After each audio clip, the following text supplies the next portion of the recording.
Go back to the early part of that game. We did see that NightEnd made a few errors that I have to say were surprising. Obviously, this is a lot of pressure on him. I mean, you're playing against what everybody basically agrees is the best player in the world, and you are one series away from going on to the finals here at IeSF. But we did see his mothership core get shot down, which just isn't supposed to happen. You send that into scout, and then you recall it back home.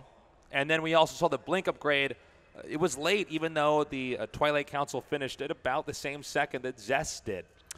Yeah, you know, that was just kind of like a misclick for NightEnd, so that's too bad. That was an area where if he had it at the same time, maybe he picks off an extra Stalker or two. And in PvP, when you both go blink, if you have one more Stalker and similar micro, you're going to win. Yeah. I don't blame NightEnd for going with that all in there after he got a little bit behind. Zest is getting his expansion up first. Zest was, NightEnd knew for sure how much ahead Zest was because NightEnd was experiencing some of the mistakes he was making along the way. So what does NightEnd do? He says, I'll have to try to go in and do one big killing blow and hope that it works. But Zest, as you were saying, always prepared, had that Immortal, had the sentries there. And that was GG there for NightEnd. Well, NightEnd showed that he's a very experienced player. I think all of his judgment calls were spot on. I think he played in the right way, with the right ideas and the right moves. It just didn't work out because Zest is so crisp.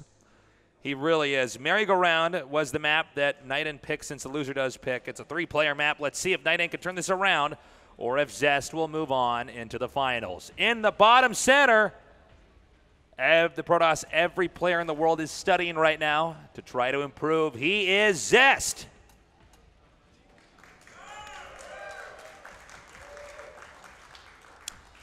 And in the upper right, here in the blue, the underdog from Romania. Can he turn this series around? He is NightEnd.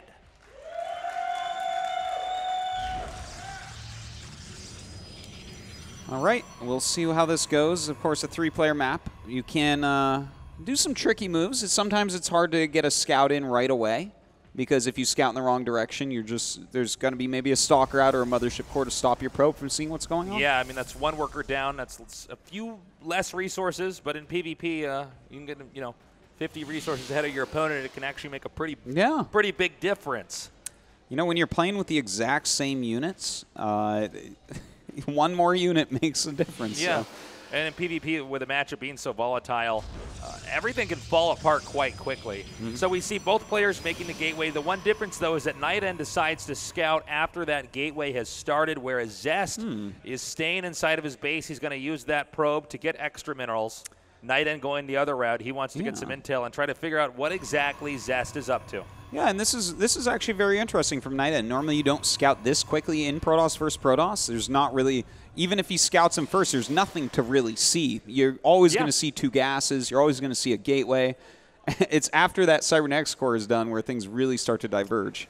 And speaking of Cybernetics cores, those are going to be starting up shortly here as the gateways are about to finish. As you can see, NightEnd, his early scout is not paying off simply because he happened to go to the location, the other 2 locations where Zest could have been in. He went to the wrong one, so now he's going to go ahead and scout down here at the bottom. So oddly enough, Zest, although he scouted later, will get to NightEnd's base first. Yeah, just kind of luck of the draw there. A little bit of bad luck for NightEnd. He spent those extra minerals, which you can see reflected in the slightly slower Cybernetics score by scouting first, but still doesn't find his opponent first. Sometimes this happens on a 3- or 4-player map, and not much you can do about it. Yeah. Look at this. Zest actually mining from these minerals and then stopping and then mining again so that one of the probes or one of the mineral patches can't actually be mined from fully. It was just another example of the small things that Zest will do here to get ahead. And like we were saying earlier, a few minerals can make a big difference in a PvP while they're still both on one base. We have the Stalkers starting up for both players as well as the Mothership Core. Note that they are both they're coming out slightly faster for Zest just because of the very, very subtle small things that he's doing to maintain a lead here. Yeah, it's really funny to see, in fact. We do have Zest throwing up the Twilight Council and NightEnd as well. And see, these are very close lined up. So far the game looks extremely similar to what we saw before. The question is, will they go into Blink again? Could someone go into DTs? It's possible. I have a feeling that Zest will be going to Blink again here. I think so as well. When you're in a match like this, and it seems like Zest is just more comfortable by the way he's executing his attacks, I would probably just go for something where you're engaging and managing to out-control your opponent, because especially in live matches is usually when we see pro gamers who, when the pressure's on, some falter and others succeed. I think Zest is one of those guys who will succeed. NightEnd, I'm a little bit worried about him after seeing game 1 and how that turned out. Yeah, it was tough. But look, he started his blink on time this time. His gateways are going to come up. His build order is only seconds behind Zest, and you can definitely still win when you're seconds behind. You know, Zest has like a tiny little edge right now, but that little edge won't, it doesn't mean like he's winning necessarily, you know, just a slight advantage. Okay, we have Zest Mothership Core here. Whoa! 4 HP there. That was so close. That would have been a big kill, too. Yeah. And here we have NightEnd. Now let's see if he pulls out. He warps back immediately. Yeah, unfortunately, he doesn't get intel, though. No, he doesn't see anything. And so his Mothership Core has been bruised while not getting any other information. And that's just a positional advantage. It has nothing to do with, like, NightEnd's skill. It's just he's trying to go in through the front because that's where Zest is. He's behind his base, whereas Zest gets going through the back with the Mothership Core. So still, NightEnd's playing fantastically, but Zest is getting that robotics again. Oh my God, these Stalkers are out of position. Some shields being taken down. Blink very close to finishing, and we'll be finishing about a second before the blink here from NightEnd as Zest continuing to push forward now. Takes out one Stalker. Blink about to finish up here.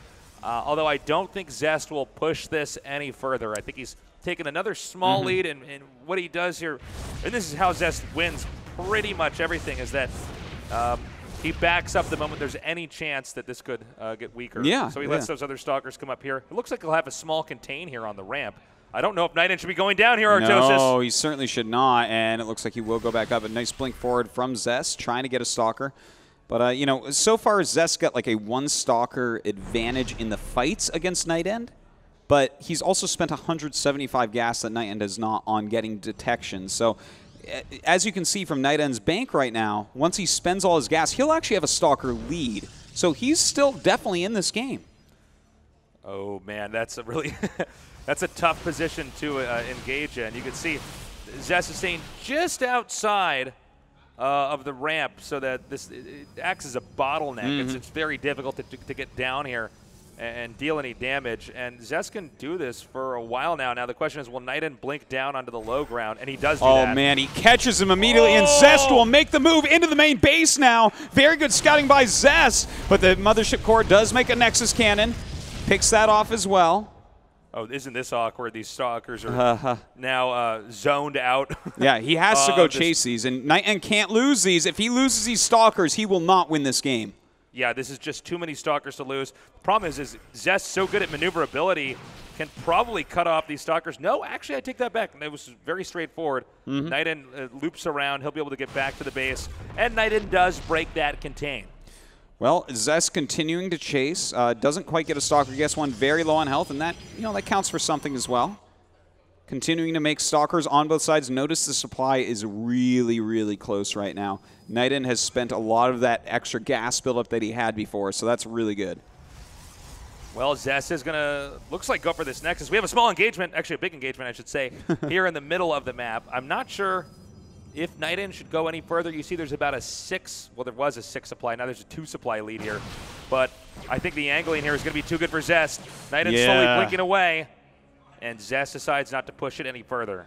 So far, map control going to Zest. That is true. He is doing a great job with his maneuvering. That's all he's doing against NightEnd right now is outmaneuvering him. So NightEnd needs to get like a little bit better count of Stalkers or spread of Stalkers and hit a nice engagement. But he actually got supply capped here for a little bit. So his warpins are getting slowed down once again. You can see that reflected in his bank if you look at the gases versus minerals. We have something going inside the main of Zest. If we can get a shot of that. I believe it's a probe. Okay, there's a scouting probe that came through here while this was all going on to see what actually Zest is up to. Now, Zest didn't get the Nexus yet. It looks like he's very close to doing it. But that tells NightEnd that he probably shouldn't push any further. Meanwhile, Zest goes into the main, and he can one-shot probes with 4 Stalkers, drives those probes out, and from here, note carefully, Zest coming into the front to deny another expansion. This will be a -4 Stalkers for Zest, but a huge positional advantage here for NightEnd. Or for Zest, excuse me. That's right. He's got that position once again. NightEnd's got to be careful about this. Oh, man, he actually killed off quite a few probes. So that means that NightEnd's going to have a hard time reproducing his Stalkers, and he even got a pylon in there, right? So we see the supply cap of NightEnd, which means he can't make units for even longer. So Zest backing up, taking this Nexus, and making an Immortal so that he can hold on defensively despite spending minerals on something other than Stalkers. You know, Artosis, I think this game is going to look similar to the previous game we had, where there's just not much NightEnd can do. I mean, NightEnd already knows he's in a deficit, and that's going to start to snowball as this game goes on. He may just opt to do this giant Stalker all-in, which is scary, but I think Zest, after casting as many games of him as we have, Zest should have the advantage. Yeah, he has a bit of an advantage right now, but this is not unwinnable for NightEnd either. There is definitely a possibility. He's got a very strong army right now. Oh, my God. Oh, man. He has to decide what to do here. Like, is he going to blink in? Is he going to walk up the ramp and blink away? Because this is such a nice concave. Yeah, I just don't know if you can get up in there and do any damage. I would almost just blink up and target that Immortal down because he's going to be dealing the most damage out of all the units in this army. Zest does not have a second Immortal, correct? There's not one walking down there? Okay. There is not. It's one Immortal right now. He's really relying on the strength of his concave where all his Stalkers get to shoot immediately. Well, this is interesting. NightEnd's robotics facility has started. Uh-oh, is he going to go for this? I don't believe this would favor him at all. Yeah, he's taking some pretty big volleys here. Now, one thing NightEnd could try to do is if Zest leaves, he tries to blink up the ramp and go into the second base. He doesn't have observers yet, so he can't blink into the main, which is one of the reasons why Zest is so comfortable in this position. He only has to block off this ramp, and there's really not a lot else that NightEnd can do. No, he doesn't have any way to blink in, as you say, so he's making his Nexus behind this. He's making a Robo behind this, and you do see that Zest is getting ahead in supply here, which is very, very painful indeed, but NightEnd still has his chances. We have, you can see NightEnd just maneuvering around here, but meanwhile on the map in the center right, we have a small group of Stalkers that can once again blink up here into the main and start taking out probes, and that's exactly what Zest is going to do. Actually targeting down these two sentries is going to be huge, and after that he can go right for these probes. Oh, this is a gigantic move, killing probes off once again, just utilizing some of these Stalkers. He doesn't really need his defensive formation. Oh, God, we actually have NightEnd going home with all of his units, and this means that Zest just got way ahead with this. Yeah. He wasn't punished at all. That's, again, Zest's ability to move around. The map has been emptied, by the way. Both players are occupying their bases. So this is a great moment for Zest to actually move out on the map. You know, I feel like from here we should see NightEnd just go for an all-in. He's lost a lot of probes. I believe his army supply might be just a little bit bigger than Zest, even though it's, there's not a lot to it. It's mostly just Stalkers.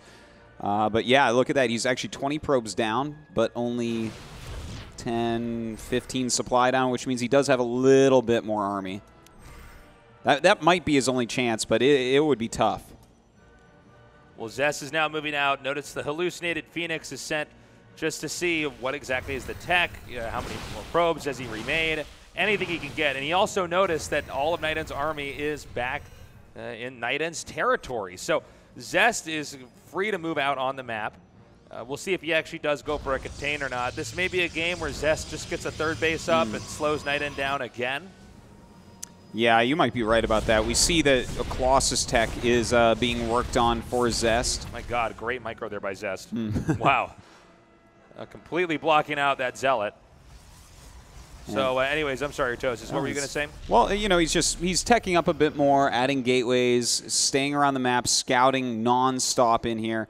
And that makes it really hard for NightEnd. But still, he's got the way bigger Stalker count. So his army is actually more microable right now. In an engagement, there's a possibility he out-controls Zest and still kills him. It's totally possible.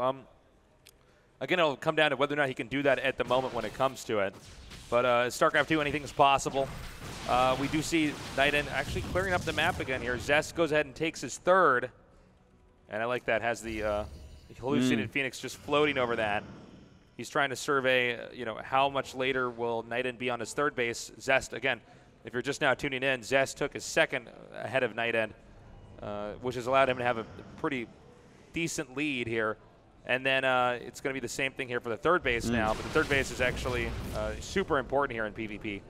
No, that is true, Tasteless. We have right now NightEnd being chased away right now. Zest can afford to chase, and this is getting really dire for NightEnd. Turns around for a moment, doesn't really get anything done with it, but look at that production tab right now. Once those upgrades finish for Zest, that's almost just lights out. He's going to have +2 attack against +0, and he's going to have charge, thermal lance to make those Colossus have a huge range. He's going to have multiple Colossus. But NightEnd is doing a smart move here. He's adding a second robotics. If this game goes on another 10 minutes, he'll have a lead with Colossus, the most powerful unit that Protoss has. Do you think Zest could try to push in here and just kill his opponent, as long as he can stop NightEnd from looping around? Yeah, I think that he wants an engagement as these upgrades finish, because this is where he's going to be the furthest ahead through this game so far. And no, he's making 4 Templars that are probably going to be turned into Archons, so he's actually going to gear this attack up and just hit NightEnd. As the third base gets up and running, which is going to be a lot more units that he can reload and pump out of the gateways, I think Zest may be coming in here for the killing blow. Yeah, he's trying to. There's a good defensive position up here for NightEnd. He does have a good amount of Immortals and Colossus on the way. So it looks like he's kind of just staying on 2 base. He's saying, all right, I just don't want to die. I want the most powerful units I can get, and maybe, just maybe, I can fight through Zest's army. Oh, I do like the hallucinated Colossus. This is going to be great. Coming up here to the front, the attack has commenced. And this is going to be really tough, especially with the fake Colossi over there. Blinking up and forward now. NightEnd up against the ropes. I don't believe there's any way that he can recover from this. And there it is. GG. Zest. Ooh, going to the finals, Tasteless. Really super well played by Zest. He's the best Protoss in the world. NightEnd actually played extremely well, showed deep understanding of what he was supposed to do at all times. It's just Zest did pretty much everything perfectly. And how do you beat perfect? It's pretty hard, Artosis. It's pretty hard to beat impeccable perfect That's why play. I can never beat you. Yeah. I got to say, this is going to be a cool final. It's going to be Xanster against Zest. PvZ Battle final. of the Z's. Battle of the Z's. Which one has the better name that starts with the letter Z? We're going to find out tomorrow here at the 6th IeSF. We'll also be having the 3rd and 4th place matches, by the way, as well. So if you want to see more start the day off NightEnd with that. or Slivko, we'll be starting the day off with that, Yeah, that's going to be a really good match as well. Of course, 2 longtime Starcraft2 pros. Good friends as well. And that'll be a nice PvZ action all day tomorrow. Yeah, well, guys, that does it for us here today. It's been a fantastic tournament. We're 3 days in. I guess just wrapping up day number 3 here, at least for StarCraft2. But definitely tune in tomorrow where the StarCraft finals will be going on, as well as the Dota 2 finals for Artosis and myself. Thank you for watching today. We'll see you tomorrow here at IeSF.